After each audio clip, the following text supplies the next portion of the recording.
बालका भी जानन्ति इदम तत्त्वम्। फिर आगे क्या दिक्कत कहाँ है फिर? दिक्कत है सप्तम अधिकरणे च। अच्छा ठीक है ठीक है।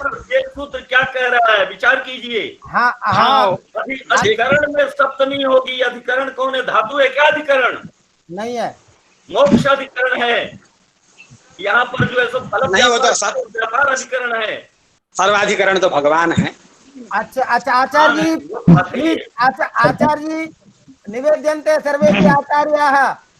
यहाँ पर मैं अब गणेश्वर झा जी कुछ कह रहे थे कि मैं कुछ बोल लेता हूँ, तो अब गणेश्वर झा जी अभी 1 मिनट बोलेंगे, इसमें बीच में कोई नहीं, वो कुछ जवाब देना चाहते हैं और इसके बाद कार्यक्रम का विधिवत प्रारंभ करेंगे।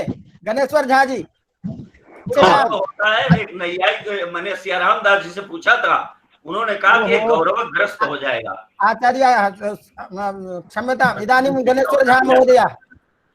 हाँ गणेश्वर झा महोदय, ये वाच्य किसको नहीं मालूम है। आचार्य गणेश्वर झा महोदय। हाँ श्रूयते श्रूयते। अधुना तिवारीचरणाः वदन्ति यतः अहं न वदन् आसम्। हाँ नहीं, अब ते न वदन्ति, इदानीं भवान् एव कथयतु। मोक्षे इच्छा अस्ति इत्यत्र कीदृशी स्थितिः? इच्छा यां विषयिता वर्तते, एवञ्च इच्छानिष्ठ विषयता मोक्षनिष्ठा। अधुना तादृशी विषयता एव सप्तम्यर्थः। तत्र प्रकृत्यर्थस्य मोक्षपदार्थस्य निष्ठत्व सम्बन्धेन अन्वयः। एवञ्च मोक्षनिष्ठ विषयता निरूपित विषयितावती इच्छा इति बोधः। अत्र फलव्यापारयोर्थात्व इत्यत्र वाचकत्वरूप विषयत्वं सप्तम्यर्थः। तत्र प्रकृत्यर्थस्य निरूपितत्व सम्बन्धेन अन्वयः। एवञ्च फलव्यापार निरूपित वाचकता इति फलव्यापारयोः इत्यस्य अर्थः। वाचकतायाः स्वरूप सम्बन्धेन धातौ अन्वयः। एवञ्च फलव्यापार निरूपित वाचकतावान् धातुः इति बोधः। अधुना प्रश्नः, वाच्यत्वं कथं न सप्तम्यर्थः? तर्हि मया उच्यते, अधुना वाच्यत्वस्य सप्तम्यर्थत्व स्वीकारे निरूपितत्व सम्बन्धेन धातौ सन्निहित पदार्थे धातौ अन्वयः भवितुम् अर्हति इति अहं मम यथा मतिः वर्तते तद्रीत्या अहम् एवं वर्तते, तदा शोभनं वर्तते।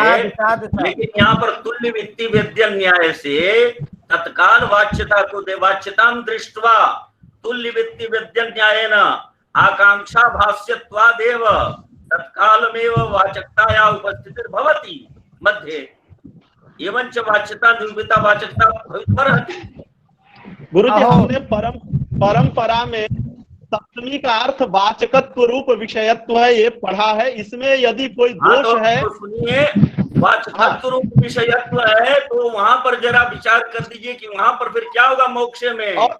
और वहां पर ऐसा, वहां पर विषयित्व मान लीजिए, वहां पर विषयित्व मान लीजिए तो तब मानिए, लेकिन माना नहीं गया है नेपाल जी। और गुरुजी मुझे लग रहा है कि शायद आप भी वाचकत्व रूप विषयत्व यही पढ़ाते होंगे और यही पढ़े होंगे आप अपनी परंपरा में। बिल्कुल पढ़ाते हैं, यही पढ़ाया है। ओम सर्वमंगल मांगल्ये शिवे सर्वार्थ साधिके शरण्ये त्र्यंबके गौरी नारायणी नमोस्तुते।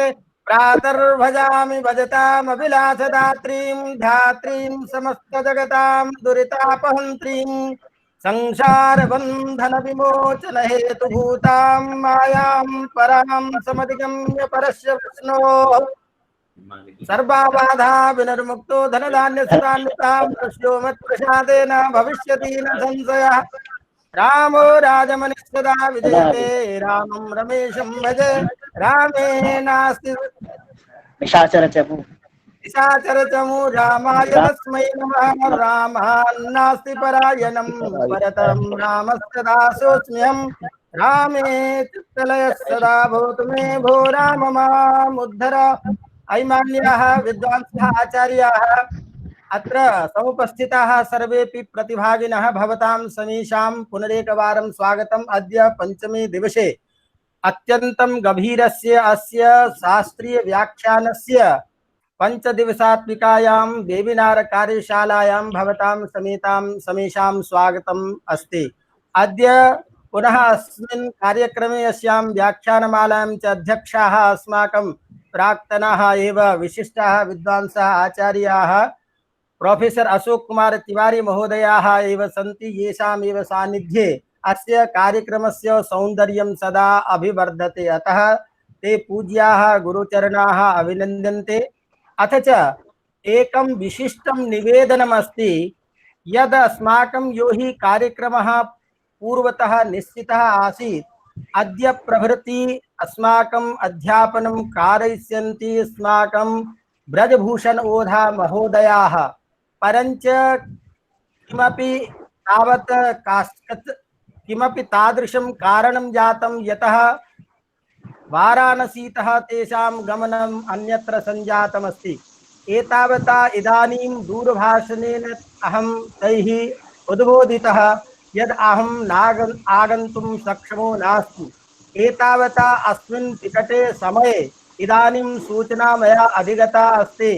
अतः निवेद्यन्ते अस्माकं गणेश्वर झा महोदयाः एव, येषाम् इच्छा अन्येषामपि इच्छा आसीत् इदानीं या अस्माकं धारा प्रचलति तस्यां धारायां यदि कश्चन किमपि व्यवधानं भवति तर्हि अध्ययने अध्यापने च तथा सौविध्यं न स्यात्। मन्ये तथा अस्माकं यथा इच्छा आसीत् तद् इच्छया एव गणेश्वर झा महोदयाः एव निवेद्यन्ते यत् अवशिष्टः यो हि अस्माकं पाठः स पाठः अद्य प्रभृति पुनः दिनत्रयं यावत् इदानीं तावत् तैव दिनत्रयं ही है क्या? नहीं, दिनत्रयं नहीं, इदानीं यावत् जो ही समयः निर्धारितः तदनुरूपं अध्यापनं कारयिष्यन्ति इति अस्माकं सौभाग्यम्। अतः भवतां गणेश्वर झा महोदयानां स्वागतं। राजधर महोदय, ब्रजेश्वर ओझा महोदयेन किम् उक्तं? कस्मात् कारणं परित्यक्तं? गणेश्वर झा महोदय इदानीं भोपाल मध्ये अमूर्तेन हेतुना कश्चन अमूर्तो हेतुः एवम् अमूर्तो हेतुः हेतोः मूर्तिर्नास्ति। अतः इदानीं ते भोपाल मध्ये सन्ति, वाराणस्यां न सन्ति, कस्मिन्नपि कार्यक्रमे व्यापृताः ते। अतः ते एवम् उक्तवन्तः अहम् आगमिष्यामि, परञ्च इदानीं दिनद्वयं तावत् किमपि व्यवधानम् आगतम् आसीत्, अतएव भोपालं प्रति अहम् आगच्छामि। अतः इदानीं भवान् येन तेषाम् इदानीं का व्यवस्था वर्तते तन्मास्तु, इदानीम् अस्माकं कार्यक्रमः द्रष्टव्यः। अस्माकं ते अतः ते गणेश्वर झा आचार्याः एव प्रार्थ्यन्ते यत् स्वकीयेन उद्बोधनेन विशिष्टेन व्याख्यानेन अस्मान् अनुगृह्णन्तु और यतः अस्माकं पाठः अवशिष्टः आसीत् तं प्रकरणम् आश्रित्य एव अध्यापनं भवेत् इति निवेद्य साक्षात् तान् अनुवृन्धे यत् स्वकीयेन व्याख्यानेन अनुगृह्णन्तु गणेश्वर झा महोदयाः। अन्येपि सर्वे प्रतिभागिनः निवेद्यन्ते अस्माकं मोबाइल स्विच किमस्ति तत् कुर्वन्तु, यत् इच्छति तदा ऑफ कुर्वन्तु इत्यर्थः। निवेदन आचार्याः स्वागतं। नरेश्वर महोदय म्यूट करोतु।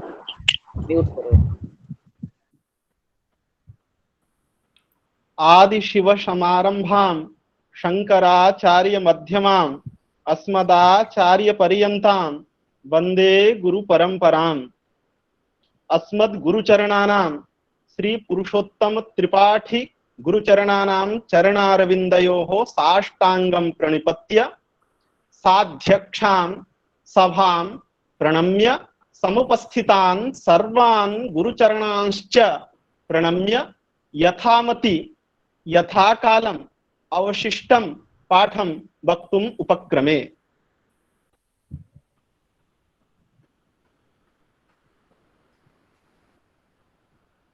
गुरुचरणानाम् आज्ञा यद्यपि मम दिनत्रयं यावदेव मम अत्र अवकाशः आसीत्, तथापि गुरुचरणानां मिश्र गुरुचरणानाम् आज्ञया अधुना इतोपि अग्रे पाठः भवतु इति तेषाम् आज्ञा वर्तते, अतः आज्ञां शिरसि निधाय यथा मति यथा शक्तिः अग्रिमः पाठः उच्यते। स्वागतं स्वागतं। तत्र इतः पूर्वं महता प्रयत्नेन वैयाकरणैः आख्यातस्य तिङः कर्तृवाचित्वं कर्मवाचित्वं संसाधितम्, एवञ्च आश्रये तु तिङः स्मृताः इति भट्टोजीदीक्षितेन सिद्धान्तः उक्तः इति कौण्डभट्टेन महता यत्नेन अयं सिद्धान्तः साधितः। इतः परं कौण्डभट्टः यत् मीमांसकैः अस्मन्वये दोषः दत्तः आसीत् यत् आख्यातस्य तिङः भावनायामेव शक्तिः अस्तु, भावनया आश्रयस्य आक्षेपः भविष्यति। एतत् खण्डयित्वा अधुना कौण्डभट्टः मीमांसकान् एव आक्षिपति यत् मीमांसकैः कृदन्तस्थले मीमांसकानां सिद्धान्तः सर्वेषां कारकाणां भावनायाम् अन्वयः, एवञ्च ओदनस्य पाकः। अत्र ओदन इत्यस्मात् कर्तृकर्मणोः कृति इति सूत्रेण कर्मण्यर्थे षष्ठिः, एवञ्च ओदन पदार्थस्यापि कर्मकारकत्वेन कारकत्वात् तस्यापि भावनायामेव अन्वयः वाच्यः कृदन्तस्थले। एवमेव देवदत्तः पाचकः देवदत्तस्य पाचकत्वं वा इत्यादावपि देवदत्तादि पदार्थस्य भावनायामेव अन्वयः वक्तव्यः। किन्तु मीमांसकैः तत्र कृत् प्रत्ययस्य आश्रये एव शक्तिः स्वीक्रियते, आश्रयद्वारा भावनायाः आक्षेपः देवदत्तः पाचकः इत्यादि क्रियते, एवञ्च कर्तृकारकस्य आश्रयद्वारा आक्षिप्तायां भावनायाम् अन्वयः मीमांसकैः स्वीक्रियते। एवमेव ओदनस्य पाकः इत्यादौ अपि फलेन भावनायाः आक्षेपः एवञ्च आक्षिप्तायां भावनायामेव ओदन पदार्थस्य कर्मकारकस्य अन्वयः स्वीक्रियते तैः। तद्वत् अत्रापि तिङन्तस्थलेपि यथा कृदन्तस्थले कृत्प्रत्ययानाम् आश्रयवाचकत्वम् अंगीकृत्य आश्रयेण भावनायाः आक्षेपः क्रियते, आक्षिप्तायां भावनायां च सर्वेषां कारकाणाम् अन्वयः अंगीक्रियते। तद्वत् भवद्भिः मीमांसकैः तिङन्तस्थलेपि तिङः आश्रये एव शक्तिः स्वीक्रियताम्, एवञ्च आश्रयेण भावनायाः एव आक्षेपो अस्तु, एवञ्च आक्षिप्तायां भावनायां सर्वेषां कारकाणाम् अन्वयः भविष्यति इत्येवमपि वक्तुं शक्यते। तर्हि भावनायामेव तिङः शक्ति किमर्थं मीमांसकैः शक्तिः अंगीकर्तव्या इति कौण्डभट्टः आक्षिपति मीमांसकानाम् उपरि। तदुपरि मीमांसकैः समाधीयते यत् अस्माभिः तिङन्तस्थले तिङः आश्रये शक्तिः आश्रयद्वारा भावनायाः आक्षेपः कर्तुं न शक्यते, यतोहि भावप्रधानमाख्यातं सत्त्वप्रधानानि नामानि इति यास्य वचन प्रामाण्येन अस्माभिः मीमांसकैः भावनामुख्यविशेष्यकः शाब्दबोधः अंगीकर्तव्यो वर्तते। यदि तिङः आश्रये शक्ति स्वीक्रियते, आश्रयद्वारा भावनायाः आक्षेपश्च क्रियते, तर्हि देवदत्तः पचति इत्यादौ आक्षिप्तायाः भावनायाः प्राधान्यं न स्यात्, एवञ्च भावनामुख्यविशेष्यकः शाब्दबोधः मीमांसकानां व्याहन्ये अयं सिद्धान्तः व्याहन्येत। अतएव अस्माभिः भावनायामेव शक्ति स्वीक्रियते, यतोहि वाच्यार्थस्यैव प्राधान्यं मीमांसकैः अंगीक्रियते इति मीमांसकानाम् आशयः। यः वाच्यः अर्थः तस्यैव प्राधान्यम् अंगीक्रियते, अवाच्यस्य आक्षिप्तस्य अर्थस्य प्राधान्यं नैव अंगीक्रियते। किंच यदि यथा कथंचित् आक्षिप्तस्य पदार्थस्य शाब्दबोधे भानं प्राधान्यं वा अंगीक्रियेत, तथा सति अग्निम् आनय इत्यादौ अग्निपदेन यथा कथंचित् आक्षिप्तस्य सर्वस्यापि अर्थस्य शाब्दबोधे विषयत्वापत्तिः प्राधान्यापत्तिर्वा अग्निशब्दस्य गुणत्वेन तेन ते अग्निशब्देन आक्षिप्तस्य आकाशस्यापि कथंचित् शाब्दबोधे भानापत्तिः। अतः अस्माभिः यथा कथंचित् आक्षिप्तस्य पदार्थस्य शाब्दबोध विषयत्वं नांगीक्रियते, केवलम् अर्थापत्ति प्रमाणेन आक्षिप्तस्य पदार्थस्यैव शाब्दबोध विषयत्वं अंगीक्रियते। अन्येन केनचित् प्रकारेण आक्षिप्तस्य पदार्थस्य शाब्दबोध विषयत्वं नांगीक्रियते इति भवद्भिः वैयाकरणैरपि अवश्यं स्वीकर्तव्यं भवति। तदुपरि वैयाकरणैः उच्यते यत् एवं नास्ति, यत् आक्षिप्तस्य पदार्थस्य प्राधान्यं नास्ति इति वक्तुं न शक्यते। अर्थापत्यतिरिक्त प्रमाणेन अथवा साधनेन आक्षिप्तस्य पदार्थस्य शाब्दबोध विषयत्वं अंगी न क्रियते इति तु सत्यम्। अतएव घटमानय इत्यादौ घटपदेन एक संबंधी ज्ञानम् अपर संबंधिनः स्मारकं भवति इति न्यायेन संबंधी मुद्रया उपस्थितस्य आकाशस्य न घटमानय इत्येतद् वाक्यजन्य शाब्दबोध विषयत्वम्। किन्तु भवद्भिः वैयाकरणैः आदिरन्तेन सहेता इत्यादौ आद्यन्ताभ्याम् अवयवाभ्याम् अवयवी समुदायः अर्थापत्ति प्रमाणेन आक्षिप्त एव, एवञ्च आक्षिप्तस्य आदिरन्तेन सहेता इति सूत्रजन्य वाक्यार्थबोध विषयत्वं भवद्भिरपि अंगीक्रियते। तद्वत् अर्थापत्ति प्रमाणेन आक्षिप्तस्य पदार्थस्य अस्माभिः बोध विषयत्वं तु अंगीक्रियते, किन्तु तस्य प्राधान्य विषयत्वं अंगी न क्रियते। प्राधान्यं तु वाच्यार्थस्यैव। एवञ्च यदि तिङ्वाच्या भावना न स्यात् तर्हि तस्याः भावनायाः प्राधान्यं व्याहन्येत इति मीमांसकैः समाधाने प्रदत्ते।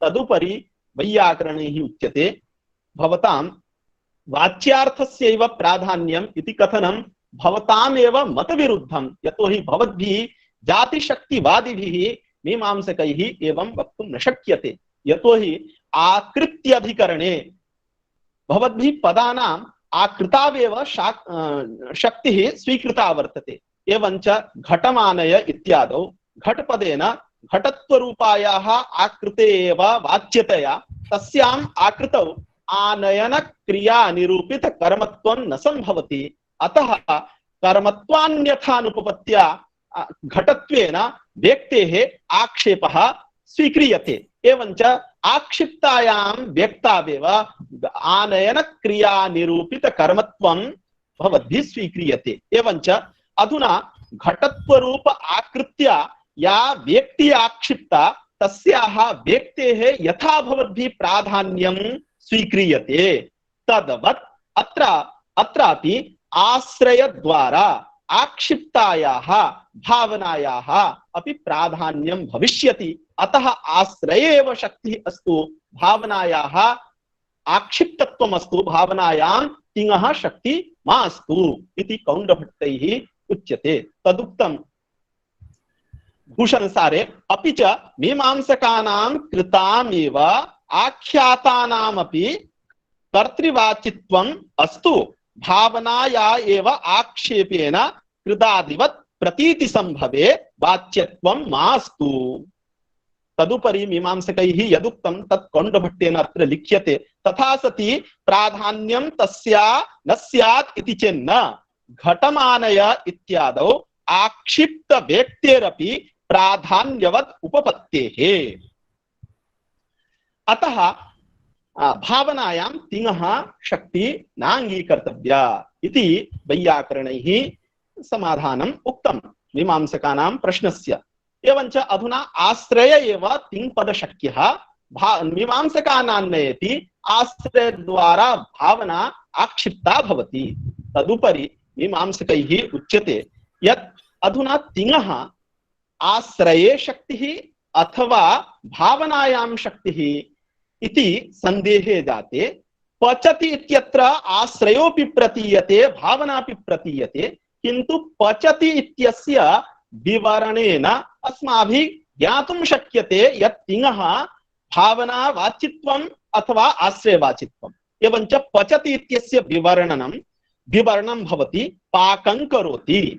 तत्र पाकम् इति फलस्य विवरणम्, एवञ्च करोति इति यत्नार्थक क्री धातुना तिङः विवरणात् करोति इत्यस्य भावना एव अर्थः।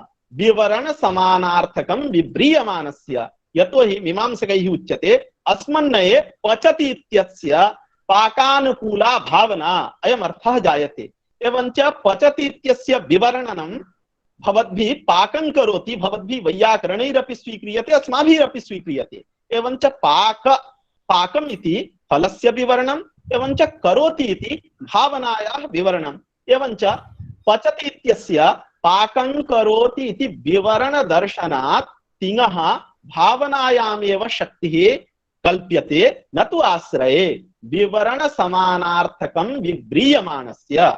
विवरणम् इत्युक्ते पदान्तरेण तदर्थस्य कथनं, पदान्तरेण तदर्थस्य कथनं विवरणम्। एवञ्च पचति इत्यस्य विवरणं पाकं करोति इदं भवति। इदञ्च विवरणं तिङः भावनायामेव शक्तिं बोधयति न तु आश्रये इति मीमांसकैः उच्यते। तदुपरि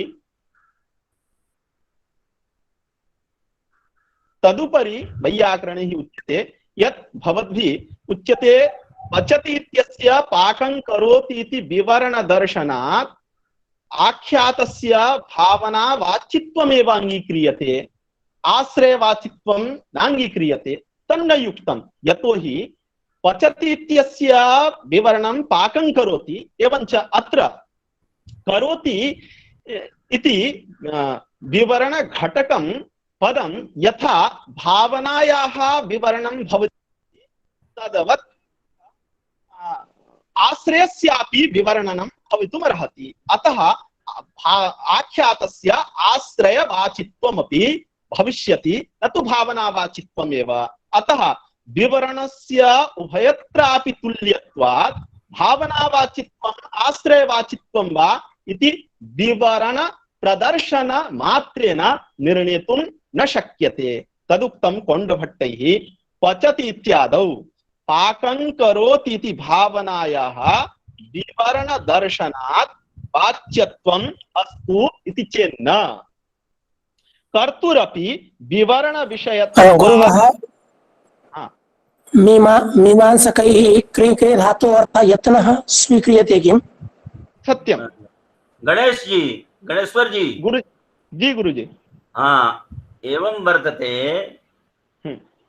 एका एषापि प्रक्रिया समागच्छति समक्षं मीमांसकैः यद् विवरणं प्रदत्तं पाकं करोति इति, तत्र पाक शब्दार्थः पाकेन फलम् उपस्थापयन्ति, करोति इत्यनेन शब्देन ते भावनाम् उपस्थापयन्ति, बोधयन्ति। एवं कृत्वा फलानुकूला भावना इति बोधः मीमांसकानाम् इदं कथनं वर्तते।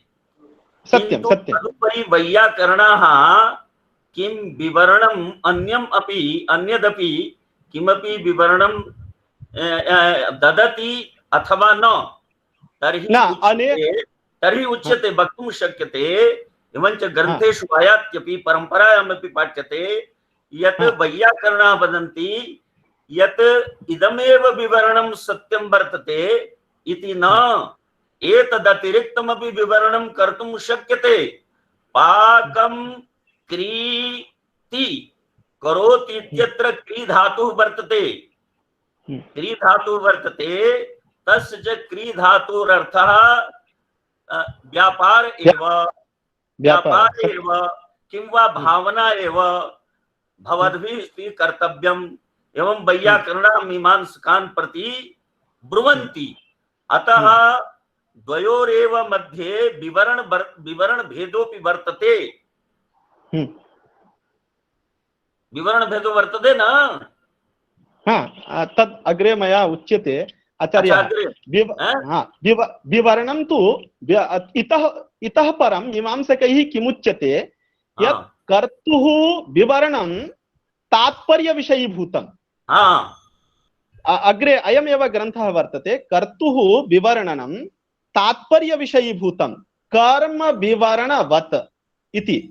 यथा अधुना मीमांसकानां कः अभिप्रायः यत् मीमांसकानान्वये पाकं करोति, अत्र पचति इत्यत्र ति इत्यस्य विवरणं क्री इत्येतावन् मात्रमेव, यतोहि तत्र करोति इत्यत्र ति प्रत्ययस्य अर्थः तेषां विवक्षितः। केवलं पदसाधुत्वार्थकमेव ति प्रत्ययः तैः प्रयुज्यते इति मीमांसकानाम् अभिप्रायः। यतोहि अपदं न प्रयुञ्जीत। नहीं बोलना आपको। वो बहुत दयाराम दास जी को म्यूट करो। हाँ, उच्चतम अपदं न प्रयुञ्जीत इति न्यायेन क्रीमात्रस्य प्रयोगाभावात् क्री इत्यस्य विवरणस्य प्रदर्शनाय ति प्रत्ययस्य साधुत्व मात्र विधायकत्वम् अंगीक्रियते मीमांसकैः। ति इत्यस्य भावनावाचित्वं आश्रयवाचित्वं वा नास्ति इति मीमांसकानां स्थितिः। वैयाकरणैः उच्यते यत् पाकं करोति इदमेव विवरणं वर्तते, किन्तु अत्र पश्यन्तु कः किं पदमस्ति। पाक इति एकं पदं, क्री इति अपरं पदं, ति इति अपरं पदम्। एवञ्च अधुना भवनमये ति इत्यनेन भावना उपस्थाप्यते, एतद् अस्माभिरपि अंगीक्रियते, किन्तु तदुत्तरवर्ती ति प्रत्ययेन आश्रयोऽपि उपस्थाप्यते। एवञ्च पचति इत्यत्र कीदृशी उपस्थितिः? तर्हि आश्रय विषयिणी उपस्थितिः, पाक फल विषयिणी उपस्थितिः, व्यापार विषयिणी उपस्थितिश्च। एवञ्च विवरणवाक्यादपि पाकम् इत्यनेन फलस्य उपस्थितिः, क्री इत्यनेन भावनारूप व्यापारस्य उपस्थितिः, ति इत्यनेन आश्रयस्य उपस्थितिः। अतः इदमेव भवदुक्तमेव विवरणं मदुक्तार्थेऽपि तात्पर्यग्राहकं भवितुम् अर्हति इति वैयाकरणानाम् आशयः। एवञ्च वैयाकरणैः करोति इत्यत्र टिपः आश्रयवाचित्वम् अंगीक्रियते। मीमांसकैः टिपः आश्रयवाचित्वं नाङ्गीक्रियते, केवलं तस्य पदसाधुत्वार्थकत्वम् एव अंगीक्रियते इति। तिवारी गुरुचरणः अयम्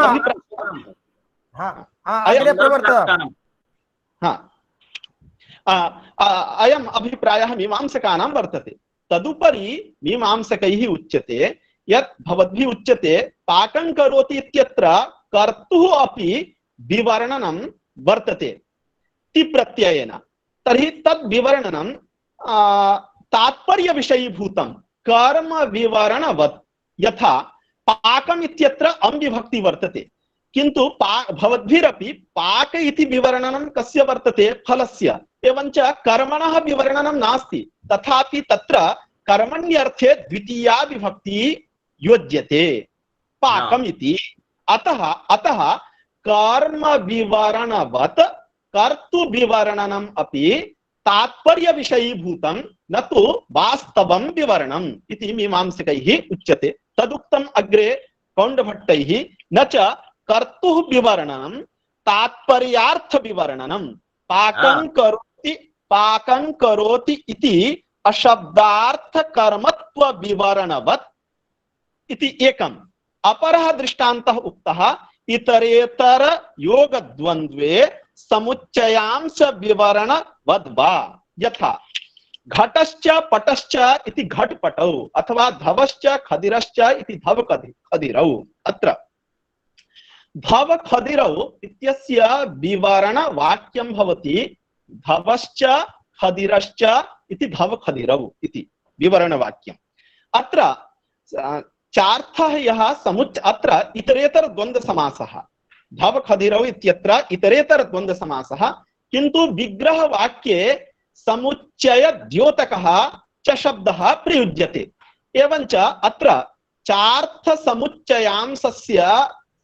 समुच्चयांशस्य यद् विवरणनं तत् तात्पर्यार्थ विवरणनं वर्तते, न तु वास्तवं विवरणं।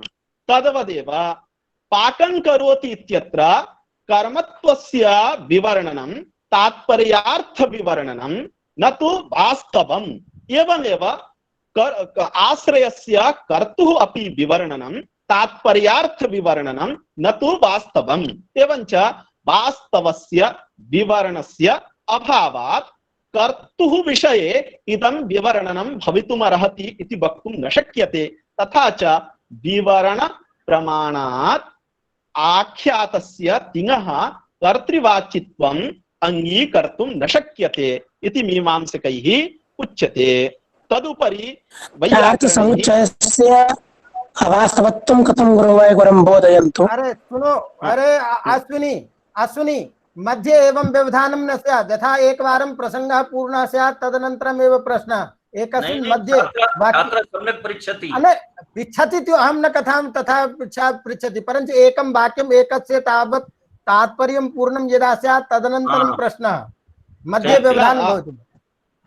अस्तु अश्विनी महोदय, भवताम् उत्तरम् उच्यते। अधुना धवश्च खदिरश्च, अधुना चार्थः समुच्चय अन्वाच्य समाहार इतरेतर द्वन्द्वः, एते चत्वारः चार्थाः वर्तन्ते। धवश्च खदिरश्च इत्यत्र इतरेतर द्वन्द्व एव वर्तते। समुच्चयः अन्वाच्य रूपो वा चार्थः नास्ति, यतोहि समुच्चये अन्वाच्ये वा साहित्य रूप सामर्थ्यस्य अभावात् द्वन्द्व एव न प्रवर्तते। अतएव इतरेतर योगे समाहारे च द्वन्द्वस्य प्रवृत्तिः स्वीक्रियते। एवञ्च अत्र यदि समुच्चयांश रूप विवरणनं वास्तवं स्यात् तथा सति समुच्चयांशे साहित्य रूपस्य सामर्थ्यस्य अभावात् समासस्य प्रवृत्तिरेव न स्यात्। यथा ईश्वरं गुरुञ्च भजस्व, भिक्षाम् आनय गाञ्च चारय, भिक्षाम् अट गाञ्चारय इत्यादौ समुच्चयान् वाच्ययोः साहित्य रूप सामर्थ्यस्य अभावात् न द्वन्द्व समासस्य प्रवृत्तिः। तद्वत् समुच्चयांशः यदि वास्तव विवरण रूपं स्यात् तर्हि तत्र साहित्य रूप सामर्थ्यस्य अभावात् समासस्य प्रवृत्तिः न स्यात्। अतः समुच्चयांशः न वास्तवः अपितु तात्पर्यार्थ विवरण मात्रम्। अवगतम् अश्विनी जी? अवगतम्। तर्हि वैयाकरणैः उच्यते, तर्हि भावना विषयेपि अस्माभिः एवं वक्तुं शक्यते, यतोहि भावनायाः अपि विवरणनं न वास्तवम् अपितु तात्पर्यार्थ विवरणनमेव। यतोहि यथा अपदं न प्रयुञ्जीत इति निषेधः वर्तते, तद्वत् अधुना न केवला प्रकृतिः प्रोक्तव्या न केवलः प्रत्ययः प्रोक्तव्यः इति भाष्यकृता उक्तं वर्तते। एवञ्च कि इति विवरणनम् आश्रयस्य वर्तते। एवञ्च केवलस्य तिप् प्रत्ययस्य प्रयोगाभावात् अधुना सप्रकृतिकस्य तिप् प्रत्ययस्यैव प्रयोगः करणीयः। एवञ्च भवतां मीमांसकानां नयेपि क्री धातुः प्रयोग साधुत्व मात्रार्थकः न तु अत्र भावनारूप यत्नार्थकः। एवञ्च अधुना भावनायाः अपि प्रतीतिः कथं स्यात्? तर्हि भावनायाः प्रतीतिः आश्रयत्वान्यथानुपपत्या भावनायाः प्रतीतिः अथवा अनुमानादि प्रमाणेन भावनायाः प्रतीतिः। एवञ्च भावनायाः विवरणनमपि तात्पर्यार्थ विवरणनमेव न तु वास्तवं विवरणनम् इति भावनायाः विषयेपि वक्तुं शक्यते।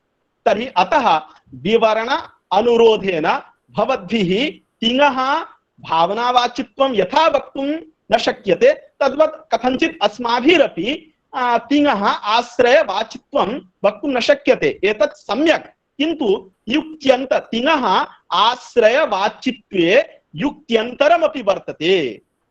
सा च युक्ति का इत्याकांक्षायां कौण्डभट्टैः उक्तं। किञ्च पचति देवदत्तः इत्यत्र अभेदान्वय दर्शनात् तदनुरोधेन कर्तुः वाच्यत्वम् आवश्यकं पक्ता देवदत्त इति वत्। तस्य ग्रन्थस्य अयम् आशयः यत् अस्तु अधुना विवरण वाक्येन मीमांसक नये वैयाकरण नये च तिङः कर्तृवाच्यत्वं भावनावाच्यत्वं वा इति निर्णेतुं न शक्यते। तर्हि अधुना वैयाकरणैः यदि तिङः कर्तृवाच्यत्वं स्वीक्रियते चेत् प्रमाणान्तरं युक्त्यन्तरं दातव्यम् इति मीमांसकैः पृच्छ्यते। तत्र वैयाकरणैः उच्यते यत् तिङः भावना कर्तृवाच्यत्वे अस्माभिः प्रमाणान्तरं दीयते। तच्च प्रमाणं किं? तर्हि प्रतीतिरूपमेव प्रमाणं। यथा पचति देवदत्तः इत्यत्र देवदत्त पदार्थस्य तिप्रत्ययार्थ आश्रय पदार्थेन सह अभेदान्वयः। एवंच देवदत्ता भिन्न आश्रय कर्तृका विक्लित्यनुकूला क्रिया अथवा आश्रय कर्तृकः वर्तमानकालिकः विक्लित्यनुकूल व्यापारः अयं बोधः जायते। एवंच अत्र तिवर्थ आश्रयेन साकं देवदत्त पदार्थस्य अभेदान्वय बोधानुरोधात् तिवर्थः आश्रयः इति अंगीकर्तव्यं वर्तते, अंगीकर्तव्यं भवति। यथा कृदन्तस्थले पक्ता देवदत्तः अत्र पक्ता इति प्रकृति प्रत्यय विशिष्टेन विक्लित्यनुकूल व्यापाराश्रयस्य उपस्थितिः। एवंच तत्र विक्लित्यनुकूल व्यापारः पचधात्वर्थः कृत् प्रत्ययार्थः आश्रयः। एवंच कृत् प्रत्ययार्थ आश्रयेन सह देवदत्तस्य अभेद संबंधेन अन्वयः। एवंच अधुना देवदत्ता भिन्नः विक्लित्यनुकूल व्यापाराश्रयः इति कृदन्तस्थले यथा अभेदान्वय बोध दर्शनेन कृत् प्रत्ययस्य आश्रय वाचित्वं भवद्भिः अंगीक्रियते, तद्वत् देवदत्तः पचति इत्यत्रापि देवदत्त पदार्थस्य तिवर्थ पदार्थेन सह अभेदान्वय बोध दर्शनात् तत्र तिपः आश्रय वाचित्वम् अंगीकर्तव्यम्। तदुक्तं कौण्डभट्टैः। किञ्च पचति देवदत्तः इत्यत्र अभेदान्वय दर्शनात् तदनुरोधेन कर्तुः वाच्यत्वम् आवश्यकम् पक्ता देवदत्त इति वत्। तदुपरि मीमांसकैः उच्यते यत् देवदत्तः पचति इत्यत्र अभेदान्वय बोध एव भवितुं नार्हति। यतोहि अभेदान्वय बोध प्रयोजिका या सामग्री वर्तते सा सामग्री देवदत्तः पचति इत्यत्र न वर्तते। अधुना अभेदान्वय बोधिका सामग्री का तर्हि समान विभक्तिकत्वम्। अभेदान्वय बोधिका सामग्री समान विभक्तिकत्वम्। एवंच समान विभक्तिकत्वञ्च स्वप्रकृतिक विभक्ति सजातीय विभक्तिकत्वम्। स्वसमान विभक्तिकत्वम् यथा स्वप्रकृतिक विभक्ति सजातीय विभक्तिकत्वम् इत्युक्ते विशेष्यवाचक पद प्रकृतिक विभक्ति सजातीय विभक्तिकत्वं यदि विशेषणवाचके पदे भवति तदा तत्र समान विभक्तिकत्वम् इति वक्तुं शक्यते। यथा नीलो घटः अत्र स्वप्रकृतिक विभक्ति सजातीय विभक्तिकत्वं नीलपदे वर्तते। स्वप्रकृतिक विभक्तिः सुविभक्तिः स्वप्रकृतिक विभक्ति सजातीय विभक्तिकत्वं नील शब्दे वर्तते। अत्र साजात्यञ्च प्रथमात्वादिना गृह्यते, विभक्ति विभाजक प्रथमात्वादिना गृह्यते, न तु एकवचनत्वेन द्विवचनत्वेन इति व्युत्पत्तिवादे भट्टाचार्यैः प्रतिपादितं।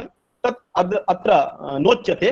केवलं समान विभक्तिकत्वम् अभेदान्वय बोधं प्रति प्रयोजकम्। समान विभक्तिकत्वं च स्वप्रकृतिक विभक्ति सजातीय विभक्तिकत्वम्। एवञ्च अधुना तिवर्थ आश्रये देवदत्त पदार्थस्य अभेदान्वयः भवद्भिः उच्यते। तर्हि अत्रापि अभेदान्वय बोधक बोध प्रयोजकस्य समान विभक्तिकत्वस्य सत्वं भवद्भिः वैयाकरणैः वक्तव्यं। तत् प्रतिपादयितुं न शक्यते। यतोहि स्वप्रकृतिक विभक्ति सजातीय विभक्तिकत्वं समान विभक्तिकत्वम्। अत्र तिङ् इत्यत्र काचिदपि विभक्तिरेव नास्ति। अतः समान विभक्तिकत्व रूपस्य अभेदान्वय प्रयोजकत्वस्य सामग्री विशेषस्य अभावात् देवदत्तः पचति इत्यत्र अभेदान्वयः वक्तुं न शक्यते।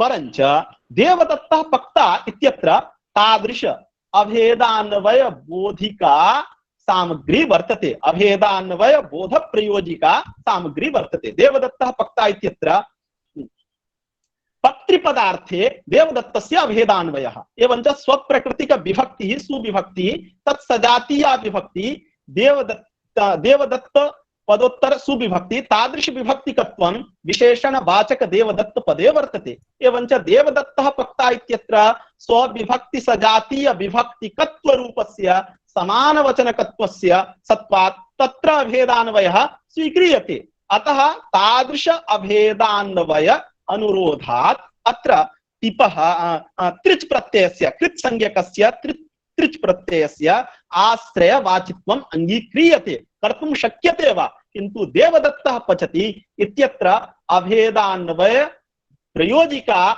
या समान विभक्तिकत्व रूपा सामग्री वर्तते तस्याः सामग्रेः अभावात् अत्र अभेदान्वयः वक्तुं न शक्यते। अभेदान्वयस्य अनुदयाच्च अभेदान्वयानुरोधेन अत्रापि टिपः आस्कर्तुः वाचित्वम् अंगीकार्यम् इति वदतः वैयाकरणस्य मतं व्याहतम् इति मीमांसकैः उच्यते। तदुपरि वैयाकरणैः उच्यते यत् अधुना समान अभेदान्वय बोधं प्रति समान विभक्तिकत्वं न तन्त्रम्। यतोहि क्वचित् समान विभक्तिकत्वा भावस्थलेपि अभेदान्वयः भवति। यथा नैयायिकानान्वये धान्येन धनवान्, धान्येन धनवान् इत्यत्र धान्याभिन्नं यद्धनं तादृश धनवान् इति अयम् अर्थबोधः।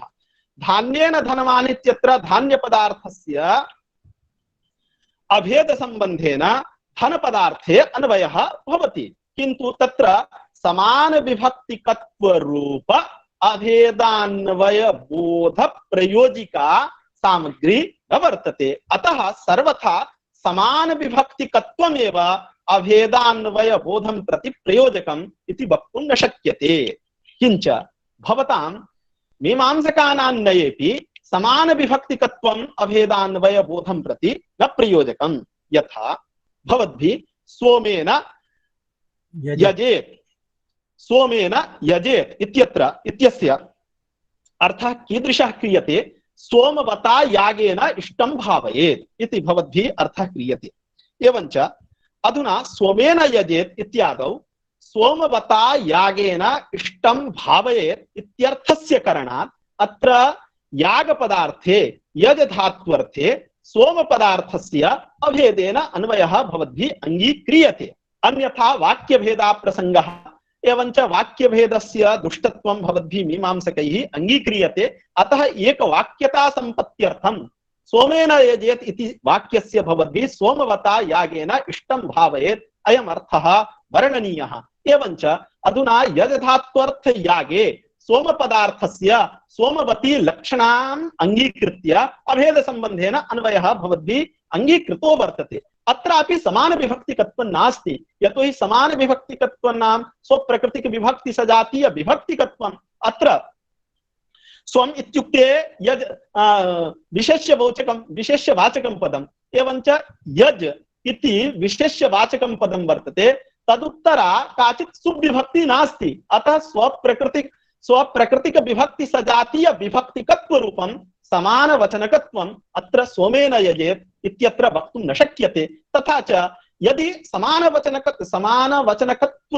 वचनकत्वमेव अभेदान्वयबोधं प्रति प्रयोजकं स्यात्, तथा सति अत्र अभेदान्वयः उपपादयितुं भवद्भिः मीमांसकैः अपि कर्तुं न शक्यते। अतः अधुना किं वक्तव्यं, यत् नामार्थयोः अभेदान्वयबोधं प्रत्येव समानवचनकत्वं तत्त्वं, नामार्थयोः अभेदान्वयबोधं प्रत्येव समान विभक्तिकत्वं प्रयोजकम् इति वक्तव्यम्।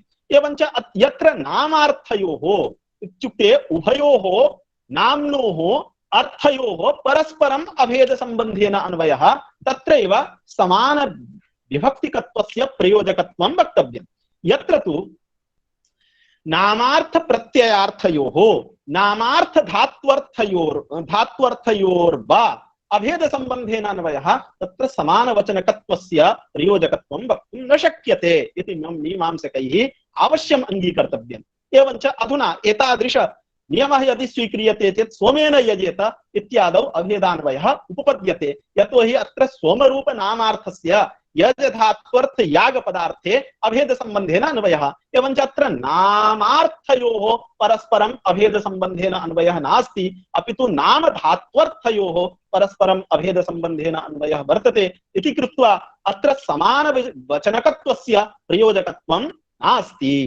एवमेव समानवचनकत्वस्यैव अभेदान्वय प्रयोजकत्व स्वीकारे स्तोकं पचति इत्यत्रापि अभेदान्वयः न स्यात्। तत्र स्तोक फलस्यापि फला व्यपदेशवद्भावेन फलाश्रयत्वात् कर्मत्वम् इति सिद्धान्तानुरोधेन विक्लिति रूपे फले स्तोक पदार्थस्य अभेदान्वयात् तत्र स्तोक पदार्थे व्यपदेशवद्भावेन विक्लित्याश्रयत्वस्य सत्त्वात् तस्य कर्मत्वं स्वीक्रियते। एवञ्च स्तोकं पचति इत्यत्र स्तोकाभिन्न विक्लित्यानुकूलो व्यापारः अयं बोधः। एवञ्च अत्र स्तोक पदार्थस्य पचधात्वर्थ विक्लितौ अभेद संबंधेन अन्वयः न स्यात्, यतोहि अभेदान्वय बोधं प्रति समान विभक्तिकत्वस्यैव मीमांसकनये तन्त्रत्वे अत्र समान विभक्तिकत्व रूपस्य प्रयोजकस्य अभावात् स्तोकं पचति इत्यत्रापि अभेदान्वय बोधः न स्यात्। अतः समान वचनकत्वम् अथवा स्वप्रकृतिक विभक्ति सजातीय विभक्तिकत्वम् अभेदान्वय बोधं प्रति न प्रयोजकम्, अपितु नामार्थयोः अभेद संबंधेन अन्वय बोधं प्रत्येव प्रयोजकत्वम्। एवञ्च पचति देवदत्तः अत्रापि तिङर्थ नामार्थयोः परस्परम् अभेद संबंधेन अन्वय बोधः जायते। तादृश अन्वय बोधं प्रति समान वचनकत्वस्य अप्रयोजकत्वात् तादृश समान वचनकत्वस्य अर्थात् स्वप्रकृतिक विभक्ति सजातीय विभक्तिकत्व रूपस्य समान वचनकत्वस्य सत्वेपि न अभेदान्वय बोधे किमपि बाधकम्। अतः यथा देवदत्तः पक्ता इत्यत्र अभेद संबंधेन पक्तृपदार्थे देवदत्त पदार्थस्य अन्वयानुरोधेन कृत् प्रत्ययस्य कर्तृवाचित्वम् अंगीक्रियते, तद्वत् देवदत्तः पचति इत्यत्रापि अभेद संबंधेन अभेद संबंधेन शाब्दबोधांगीकारात् टिप् प्रत्ययस्य आश्रये शक्तिः अंगीकर्तव्या इति वैयाकरणैः उच्यते। तदुक्तं पौण्डभट्टैः भूषणसारे तच्च यत्र नास्ति इति वाच्यम् इत्युक्ते प्रारम्भतः पठामि।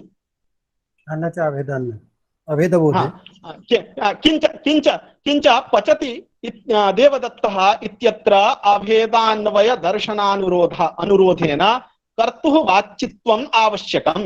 पक्ता देवदत्त इतिवत् न च अभेदान्वय बोधे समान विभक्तिकत्वं नियामकं तच्च अत्र नास्ति इति वाच्यम्। तर्हि मीमांसकैः समाधानं वैयाकरणैः समाधानं दीयते। सोमेन यजेत स्तोकं पचति राजपुरुष इत्यादौ अपि अभेदबोधानापत्तेः। एकम् उदाहरणं मया त्यक्तं। राजपुरुषः अत्र राजपुरुषः अत्र परमते नैयायिकमते कर्मधारये तत्पुरुषसमासे वा पूर्वपदस्य लक्षणा एवञ्च उत्तरपदार्थेन साकम् अभेदान्वयः इति नैयायिकानां स्थितिः। एवञ्च अधुना राजपुरुषः इत्यत्र राजा चासौ पुरुषः राजपुरुषः, राज्ञः पुरुषः राजपुरुषः। एवञ्च अत्र राजपदस्य राजनिरूपित स्वत्वे अन्वयः लक्षणा क्रियते। एवञ्च राजनिरूपित स्वत्ववदभिन्नः पुरुषः इति बोधः। एवञ्च राजपदार्थस्य राजनिरूपित सत्ववतः पुरुष पदार्थेन साकम् अभेद संबंधेन अन्वयः अंगीक्रियते। अत्र यदि समान विभक्तिकत्वम् इत्युक्ते स्वप्रकृतिक विभक्ति सजातीय विभक्तिकत्व रूपं समान विभक्ति समान वचनकत्वं समान विभक्तिकत्वमेव अभेद अन्वय बोधम् आचार्यः। सत्यं सत्यं सत्यं स्वप्रकृतिक विभक्ति सजातीय विभक्तिकत्व रूपं समान विभक्तिकत्वमेव अभेदान्वय बोधं प्रति प्रयोजकं स्यात्। तर्हि राजपदोत्तर विभक्तेः अभावात् तत्र स्वप्रकृतिक विभक्ति सजातीय विभक्तिकत्व रूपं समान वचनकत्वम् उपपादयितुं न शक्यते। तथा सति राजपुरुषः इत्यत्रापि राजपदस्य राजनिरूपित स्वत्ववती लक्षणायां स्वीकृतायामपि राजपदार्थस्य पुरुषपदार्थेन साकम् अभेदान्वयः न स्यात्। अतः समान विभक्तिकत्वम् असमस्थस्थले इत्युक्ते समासाभावस्थले नीलः पुरुषः इत्यादौ यत्र अभेदान्वयबोधः तत्रैव स्वप्रकृतिक विभक्ति सजातीय विभक्तिकत्व रूपं समानवचनकत्वं तादृश अभेदान्वय प्रति प्रयोजकम् इति वक्तव्यम्। न तु यत्र नामार्थ धात्वर्थयोः नामार्थ प्रत्ययार्थयोः परस्परम् अभेद संबंधेन अन्वयः तत्र समान वचनकत्वम् अथवा स्वप्रकृतिक विभक्ति सजातीय विभक्तिकत्व रूपं स्वसमान वचनकत्वं प्रयोजकं नास्ति इति कौण्डभट्टैः समाधानं प्रदत्तम्। एतेन किं सिद्धं यत् अभेदान्वय बोधाय समान विभक्तिकत्वं सर्वत्र नापेक्षितं भवति इति। सत्यं सत्यं सर्वत्र एतेन एवमेव ज्ञायते सर्वत्र अपेक्षितं नास्ति समान विभक्तिकत्वं। समान विभक्तिकत्वं सर्वत्र अपेक्षितं नास्ति। सत्यं अग्रे प्रवर्तनं। धान्येन धनवान् इत्यत्र किं प्रकृत्यर्थम् अन्तराकृत्य बोधः अथवा साक्षात् बोधः? भवतां धनौ किमपि व्यवधानम् आगच्छति गोविन्द पण्डितः तर्हि तत्र पुनरेकवारं वदतु सम्यक् आदौ। तत्र धान्येन धनवान् इत्यत्र विभक्त्यर्थम् अन्तराकृत्य बोधः अथवा साक्षात् बोधः अभेदान्वय बोधः? तत्र धान्येन धनवान् इत्यत्र प्रकृत्यादिभ्यः उपसंख्यानम् इति सूत्रेण तत्र तृतीया। धान्येन धनवान् इत्यत्र धान्येन इत्यत्र या तृतीया सा प्रकृत्यादिभ्यः उपसंख्यानम् इति सूत्रेण तृतीया। अतः तृतीयार्थः अभेदः सन्नपि संसर्गमर्यादया एव भासते। गोविन्द पौडेल महोदय पदार्थः सन्नपि संसर्गमर्यादया भासते किन्तु अभेदान्वय बोधस्तु सर्वानुभव सिद्धः।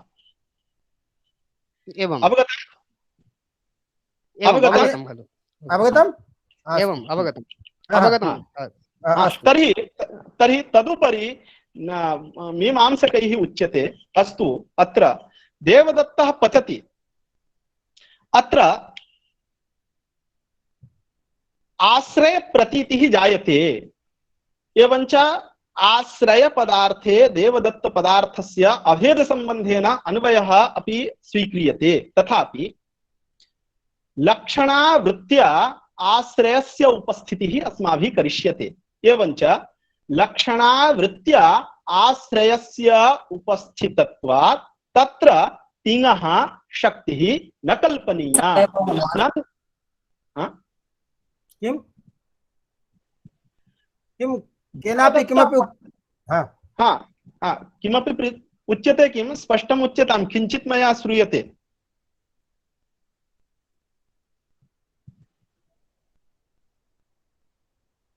अस्तु वदामि।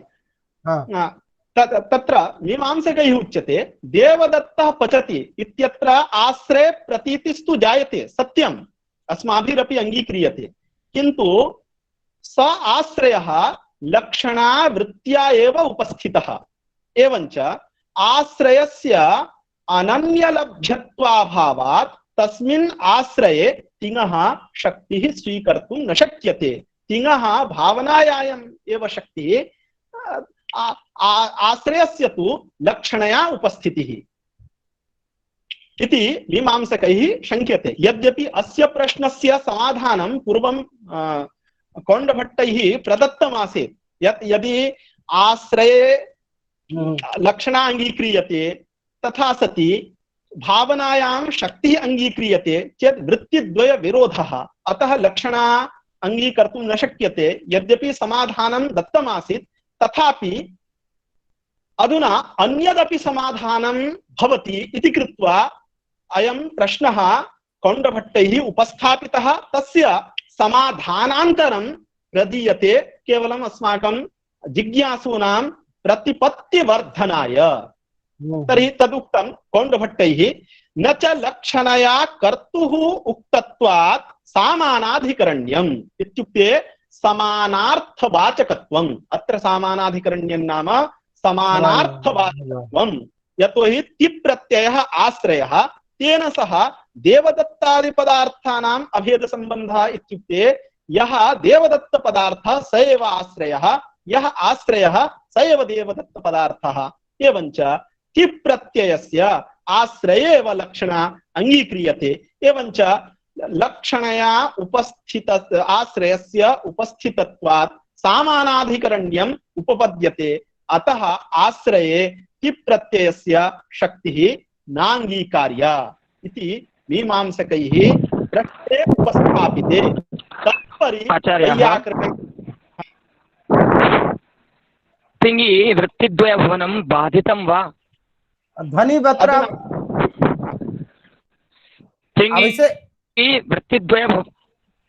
अभिषेकः व्यवधानम् आगच्छति, कुत्र वर्तते? व्यवधानम् आगच्छति ध्वनौ। अहं गृहे अस्मि भोः। हाँ तर्हि व्यवधानम् इदानीमपि आगच्छति वा? हाँ हाँ उच्यताम् उच्यताम्। अहं वदामि तिङि वृत्तिद्वयभवनं नाम शक्तिर्लक्षणभवनं बाधितं वा? पुनः ध्वनौ युगपद वृत्तिद्वयम् एकस्मिंश्चित् पदे युगपद वृत्तिद्वयं न स्वीक्रियते।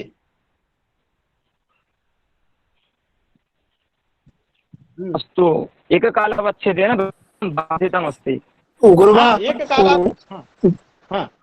गंगायां मीन घोषौ इत्यादिषु वृत्तिद्वयकल्पनमपि दृश्यते एव। अवश्यं तथा न। गंगायां मीन घोषौ इत्यत्रापि गंगापदम् आवर्त्यैव बोधः। युगपद वृत्तिद्वयं नैव अङ्गीक्रियते। मीन घोष इत्यत्रापि गंगापदम् आवृत्यैव बोधः। गंगापदेन युगपद लक्षणावृत्त्या शक्तिवृत्त्या वा अर्थद्वयस्य न उपस्थितिः। ज्ञातं? अश्विनी ठाकुर ज्ञातं वा? हाँ उच्यतां। हाँ तदुक्तं कौण्डभट्टैः न च लक्षणया कर्तुः उक्तत्वात् सामानाधिकरण्यम्। यद्यपि अस्य प्रश्नस्य समाधानं भवद्भिः यथा ज्ञायते युगपद वृत्तिद्वय कल्पनं न संभवति। तत्र उक्तं खलु इतः पूर्वं प्रतीतेः लक्षणया आक्षेपात् प्रथमान्त पदाद् वा संभवात्। तत्र लक्षणा न संभवति। अत्र इयम् एव युक्तिः प्रदत्ता आसीत्। तथापि लक्षणा स्वीकारे मीमांसकानां सिद्धान्तोऽपि व्याकुप्येत इति धिया अमुं प्रश्नम् उत्थाप्य कौण्डभट्टैः तस्य समाधानान्तरं दीयते। तर्हि उच्यते यत् तिङ् प्रत्ययस्य भावनायां शक्तिः एवञ्च आश्रये लक्षणा अङ्गीक्रियते तर्हि भवतान्वये। पिङ्गाक्ष्यादीनां यौगिकानां शब्दानामपि द्रव्यवाचित्वं न स्यात्। एवमेव वैश्वदैवी इत्यादि शब्दानामपि द्रव्यवाचित्वं न स्यात्। कः अभिप्रायः? तर्हि उच्यते यत् अत्र अरुणाधिकरणे अरुणया एकहायिन्या पिङ्गाक्ष्या सोमं कृणाति इत्यादौ अरुणाधिकरणे मीमांसकैः